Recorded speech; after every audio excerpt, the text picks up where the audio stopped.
तो नए वीडियो में आपका स्वागत है। और इसके पहले हमने पिछले वीडियो में देखा था एक्सरसाइज 8.1 का क्वेश्चन नंबर 9 और 10।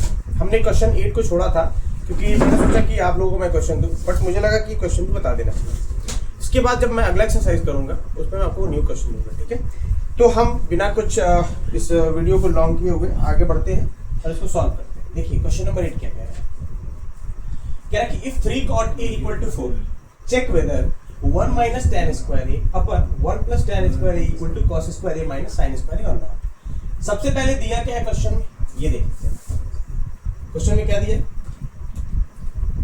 क्वेश्चन में दिया है 3 cot a equal to 4। क्या दिया है? 3 cot a equal to 4। तो हमें चेक करना है कि 1 minus tan square a upon 1 plus tan square a equal to cos square a minus sin square a or not। यानी कि ये दोनों आपस में इक्वल है कि नहीं।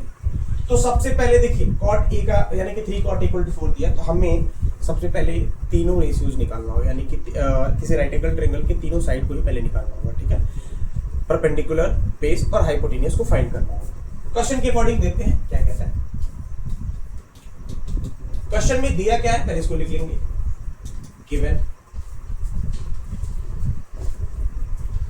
गिवन 3 cot a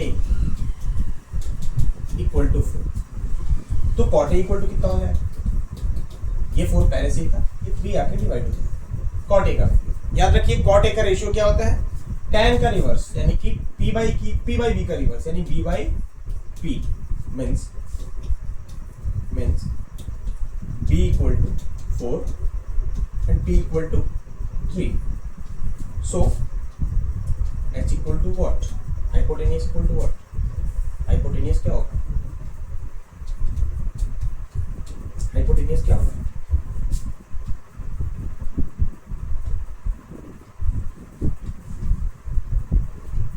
हाइपोटेनियस क्या होगा? ठीक है। According to Pythagorean triplets, according to Pythagorean triplets,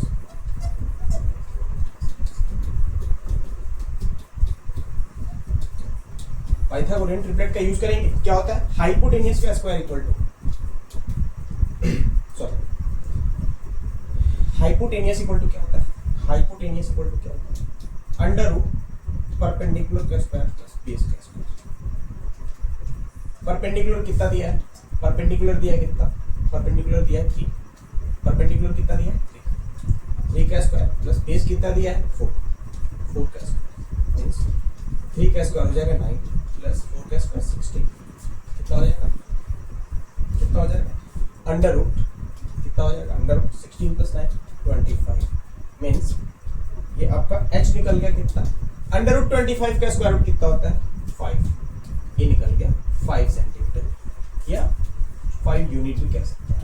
अगर सेंटीमीटर या मीटर ना दिया हो तो आप उसको यूनिट में ले सकते हैं। h हमारा निकल गया 5 सेंटीमीटर, ठीक है, या 5 यूनिट। p भी गिवन था और b भी गिवन था, h भी फाइंड हो गया। तो अब हम क्या करेंगे? सबसे पहले हम निकालेंगे क्या? tan square a। सबसे पहले क्या निकालेंगे? tan square a। सबसे पहले क्या फाइंड करेंगे? tan square a। सबसे पहले फाइंड करेंगे tan square a। tan square now सबसे पहले फाइंड करेंगे tan स्क्वायर।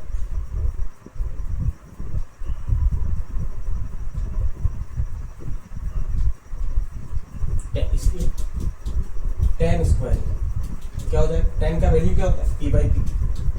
क्या होता है? p by p। स्क्वायर है तो स्क्वायर स्क्वायर। p कितना है? 3। b कितना है? 4।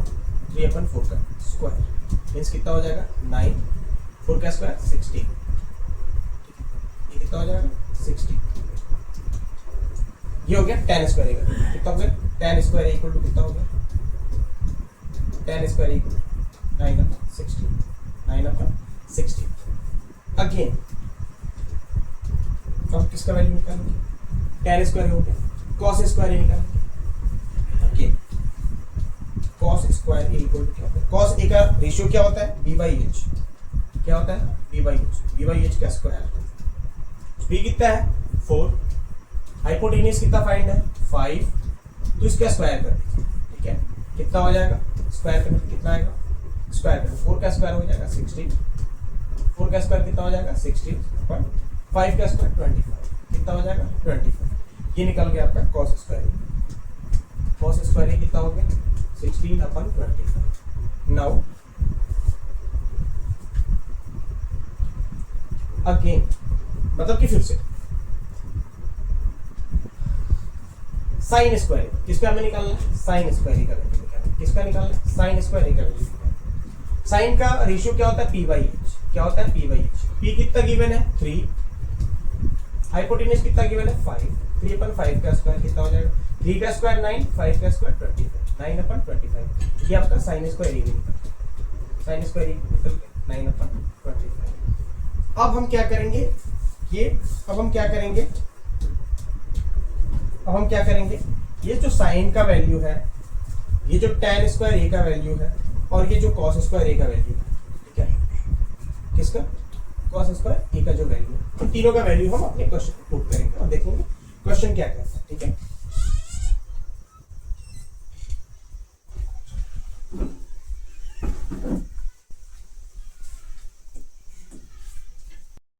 क्वेश्चन क्या कह रहा था क्वेश्चन क्या कह रहा था मैं सेटिंग चेंज कर अकॉर्डिंग टू क्वेश्चन कह रहा था कि 1 माइनस tan स्क्वायर ए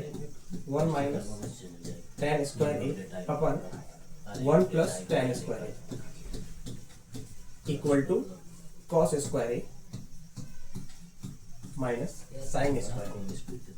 हमें ये चेक करना है कि LHS का जो वैल्यू है और RHS का जो वैल्यू है, क्या LHS और RHS इक्वल है या नहीं।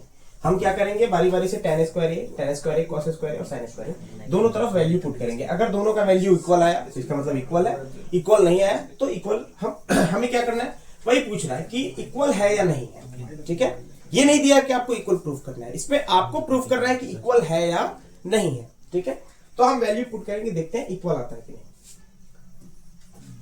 1 माइनस tan स्क्वायर का वैल्यू कितना था 9 upon 16 upon 1 plus 9 upon 16 equal to cos square का वैल्यू कितना है cos स्क्वायर का वैल्यू कितना है 16 upon 25 16 upon 25 minus sin square का वैल्यू कितना है 9 अपन 25 9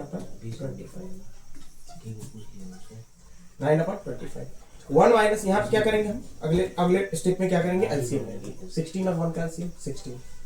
1 को कितनी बार पढ़ेंगे 16 आएगा तो 16 टाइम है तो 16 1 जार 16 16 1 जार 16 तो 9 1 जार 9 अपन ये कितना हो जाएगा अपन ये कितना हो जाएगा ये यहाँ भी 16 और 1 का एलसीएम कितना हो जाएगा 16 हो जाएगा।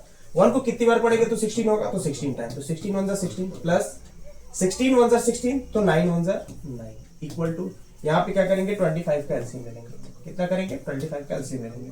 तो अगर नीचे क्वांटिटी सेम है, क्या है नीचे हमारा क्वांटिटी यानी कि डिनोमिनेटर सेम है तो एलसीएम में क्या होता है न्यूमरेटर भी सेम हो जाता है यानी कि 16 माइनस 9 ही हो जाएगा। क्या हो जाएगा 16 माइनस 9 ही हो जाएगा। ये देखिए 16 से 16 कैंसिल हो जाएगा। क्यों क्योंकि इसके बाद मैं देखो अभी क्या करूंगा 16 माइनस 9 कितना हो जाएगा 7 अपन 16 प्लस 9 कितना हो जाएगा 25 equal to 16 minus 9 equal to 7 upon ये 25। अब आप कहेंगे सर यहाँ पे 16 से 16 कैसे कैंसिल किया आपने, तो इसको हम इस तरीके से लिख सकते हैं इसको हम कुछ इस तरीके से लिख सकते हैं क्या 16 माइनस 9 अपन 16 ये हमारा मेन डिवाइड है, इस डिवाइड को मैं से भी लिख सकते हैं divide by 16 plus 9 upon 16 minus 9 कितना हो जाएगा 7 अपन 16 डिवाइड बाई 16 प्लस 9 कितना हो जाएगा 25 अपन 16 कितना हो जाएगा 25 अपन 16 25 अपन 16 कितना हो जाएगा 16 7 अपन 16 जब 7 अपन 16 कितना हो जाएगा 7 अपन 16। इस डिवाइड को जब हम मल्टीप्लाई चेंज करते हैं तो हमारा फर्स्ट टर्म क्या रहता है वैसे ही रहता है रिमेन्स रहता है वैसे ही रहता है और सेकंड वाला टर्म क्या हो जाता है चेंज हो जाता है यानी कि रेसिप्रोकल हो जाता है। तो ये हो जाएगा 16 अपन 25 तो 16 से 16 कैंसिल बचेगा क्या 7 अपन 25। इसलिए मैंने यहाँ पे क्या किया 16 से 16 को कैंसिल कर दिया बचेगा क्या 16 में से 9 गया 7 और 16 प्लस 9 25 यानी कि इधर भी कितना हुआ 16 में से 9 गया 7 अपन 25 यानी कि LHS हमारा क्या हुआ RHS के इक्वल हो गया।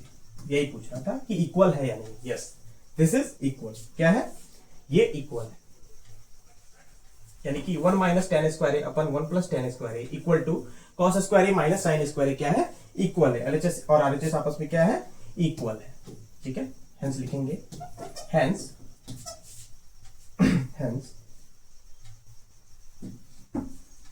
1 minus tan square a upon 1 plus tan square A